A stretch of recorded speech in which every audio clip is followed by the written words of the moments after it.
This channel does not promote any violent, harmful, or illegal activities. All content provided by this channel is meant for an educational purpose only.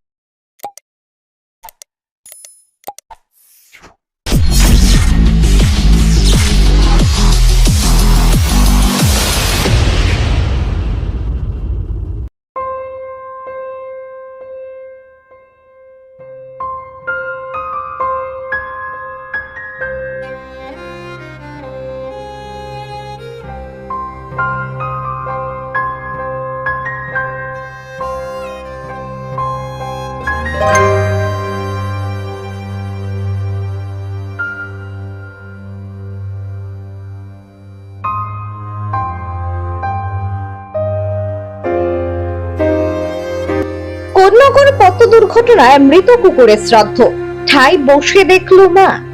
গাড়ি চাপা পড়ে মৃত্যু হয়েছিল 3 মাসের পপে, তার শ্রাদ্ধ করলো পল্লীবাসী। গত রবিবার কোন্নগর ক্রাইপার রোডে রবীন্দ্র ভবন সংলগ্ন এলাকায় বেপরোয়া টোটো থাকায় বেঘুরে প্রাণ যায় 3 মাস বয়সী কুকুর ছানার পপে। অপঘাতে মৃত্যুর কারণে এলাকার মানুষ তার আত্মার শান্তি কামনার জন্য শ্রাদ্ধ করলো। তার সঙ্গে বার্তা দিল এলাকার মানুষদের যাতে তারা সাবধানে গাড়ি চালায়। শ্রাদ্ধ শান্তির শেষে কোন্নগর এলাকার সকল কুকুরদের জন্য ছিল মাংস ভাতের আয়োজন।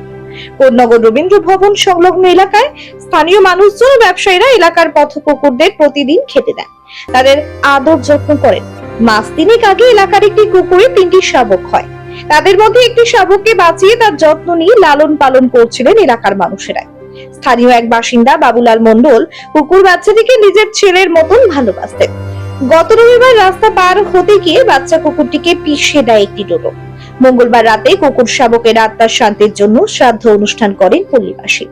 এলাকার সমস্ত পথ কুকুরদের জন্য ভাত মাংসের আয়োজন করেন এলাকার মানুষেরা। শ্রাদ্ধের পুরোহিত ছিলেন, তিনি বলেন, জীবনে অনেক পুজো শ্রাদ্ধ শান্তি করেছে, এই ধরনের শ্রাদ্ধ প্রথম করলাম। একটি আত্মার শান্তির কামনায় যা যা রীতি মানা হয় সেই সব মেনে শ্রাদ্ধ করা হয়, যাতে কুকুর শাবকটির আত্মার শান্তি পায়। স্থানীয় বাসিন্দারা জানান, তারা এই পদক্ষেপ নিয়েছেন কারণ তারা খুবই মর্মাহত। কুকুর শাবকটিকে সকলেই খুবই ভালোবাসতেন, খেতে দিতেন। শাবকটির মা বুঝতে পেরেছে তার বাচ্চা আর নেই, সেই কারণে গোটা শ্রাদ্ধ শান্তির সময় ঠাই এক জায়গায় বসছিলেন। এই অনুষ্ঠানে এলাকার সব কুকুরদের খাওয়ানোর আয়োজন করেছেন এবং যেখানে যেখানে যারা খাওয়াতে যাবে সেখানে এলাকার মানুষদের তারা সচেতন করবেন যাতে অবলা জীবজন্তুদের উপর কেউ অত্যাচার না করে। আর রাস্তার যেভাবে বেপরোয়া গতিতে গাড়ি চলাচল করে তাদেরকেও সতর্ক করবেন যাতে তারা সাবধানে গাড়ি চালান। কয়েক মাস আগে চুচুড়ায় পোষ্য ছাগলের জন্মদিন পালন করে এলাকাবাসীকে ডেকে মাংস ভাত খাইয়েছিলেন এক ব্যক্তি ও তার বন্ধুরা। কোন্নগরে পথ কুকুরের শ্রাদ্ধে ভোজের আয়োজন হলো পথ কুকুরদের। ব্যুরো রিপোর্ট, আমার কলকাতা নিউজ।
কুকুরের শ্রাদ্ধ প্রথমবার না, মানে এরকম এর আগেও আমি দু একটা করেছি, সেটা যদিও বাড়িতে এরকম ভাবে রাস্তায় যে সবাই মিলে যেভাবে এগিয়ে এসেছে সেরকম হয়নি। কেউ যারা যারা ব্যক্তিগতভাবে বাড়িতে কুকুর পোষে যারা ভালোবাসে নিজেদের তারা সেইভাবে করেছে, কিন্তু এইভাবে যে সমগ্রভাবে এলাকার পল্লীবাসী সবাই এগিয়ে এসেছে এটাই প্রথম।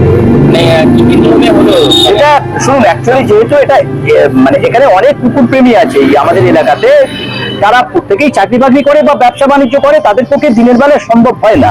তাই এখন যেহেতু তারা রাত্রিবেলা পুরো কাজটা করছে, সেই জন্য এখানে পুরো কমপ্লিট ভোজ্যদানের কাজটা করা হলো, অন্ন জল বস্ত্র দান করা হলো। মানে এই যে পপি এর নাম, এর যাতে স্বর্গ লাভ করতে পারে তার উদ্দেশ্যে যতটা যা যা করার আমার তরফ থেকে আমার যতটা জ্ঞান আছে আমি করলাম। এরকম ভাবে রাস্তার কুকুরদের জন্য শ্রাদ্ধ করা কি এটা আপনার জীবনে একটা নতুন অভিজ্ঞতা? অবশ্যই একটা নতুন অভিজ্ঞতা, এবং রাস্তার সারমেয়কেও যে মানুষ নিজের কাছে টেনে নিতে পারে, নিজের সন্তানের মতো করতে পারে, এটা সত্যি, এটা আমাদের পূর্ণগরবাসীর গর্ব এবং আমাদের রবীন্দ্র ভবনের সামনে এলাকা পল্লীবাসী সকলের গর্ব হওয়া উচিত। এবং সকলের এটাই একটা শিক্ষণীয় হওয়া উচিত যে সবাই আমরা একই সাথে যে আমরা কাজ করছি, মানে এরকম ওই রাস্তার পশু বলে তাকে আমরা ঘেন্না করবো, এ করবো, তা এটা করা উচিত নয়। আর কি বলবেন যে এটা এরকম অপঘাতের মৃত্যু সেই অনুযায়ী কি এটা হয়েছে? অপঘাতের মৃত্যু অ্যাকচুয়ালি মানে এর যা মানে সারমেয়র যাতে স্বর্গলাভ করতে পারে তার জন্য যেটা আমরা করার ভগবানের কাছে প্রার্থনা আমি নিজেও করেছি এবং যে কাজ করেছেন তিনিও করেছেন। বিষয়টা হচ্ছে আমাদের পাড়ার মেন এরিয়ার কি বাচ্চা, হ্যাঁ, সে আগামী গত রোববার দিন টোটো চালকের ধাক্কায় রাস্তায় অ্যাক্সিডেন্ট হওয়ার পরে মৃত্যুর মধ্যে মারা যায়। মারা যাওয়ার পরে তারপর আমরা পাড়ার থেকে বা মোড়ে মাথায় যারা আড্ডা মারি আমরা সিদ্ধান্ত নিয়েছি যে একটা শ্রাদ্ধের কাজ করবো।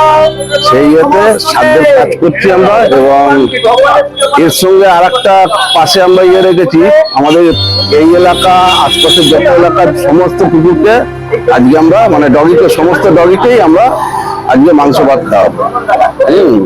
এরকম তো সেরকম ভাবে দেখা যায় না, হঠাৎ এরকম করার সিদ্ধান্ত কেন নিলেন? না, আমাদের পাড়ার মধ্যে খুবই আমাদের কাছের ইয়ে ডগি, আর ওকে যখন যেরকম যা বলি সেরকম শোনে। বাচ্চাটাও খুব সুন্দর হয়েছে, যার জন্য মায়ার মধ্যে পড়ে গেছে। পড়ে যাওয়ার মাধ্যমেই আমরা এই জিনিসটা পাড়ার মধ্যে সব আলোচনা করে এই জিনিসটা আমরা করছি। একটা অবলা জীব, যেটা আজকে ওর মাও ফিল করতে পারছে যে ওর বাচ্চাটা আজকে ওর কাছে নেই। আমাদের তো কষ্ট হওয়াটা স্বাভাবিক, আমরা প্রত্যেকে বাচ্চাটাকে ভীষণভাবে ভালোবাসতাম, মানে আমাদের ফ্যামিলির একজন ছিল, আমরা এতটাই ভালোবাসতাম। আমাদের কষ্টে আমাদের কোনো ভাষা প্রকাশ নেই, আমরা কি কষ্ট পাচ্ছি বাচ্চাটার জন্য। সেটা ওর মা এখানে সারাক্ষণ শুয়ে আছে, ওর বাচ্চার একটা কাজ হচ্ছে, ওর মা সারাক্ষণ এখানে শুয়ে আছে, ওর মাও সেটা ফিল করছে, সেটা আমাদের ফিল করা স্বাভাবিক। তো ঘটনাটা কি ঘটেছিল? ঘটনা ঘটেছিল, বাচ্চাটা খেলা করতে করতে রাস্তায় এসে গেছিল, একটা টোটো উপর দিয়ে চলে যায়। দিয়ে পর আবার বাচ্চা, যেহেতু বাচ্চা তো কোনো জ্ঞান থাকে না, একটা টোটো চলে যায়, টোটো চলে যেতে ওর প্রাণহীন হয়ে গেছে। সেই জন্য আমরা ভীষণ মর্মাহিত, বাচ্চাটার জন্য আমরা ভীষণ মর্মাহিত। কি নাম ছিল বাচ্চাটার?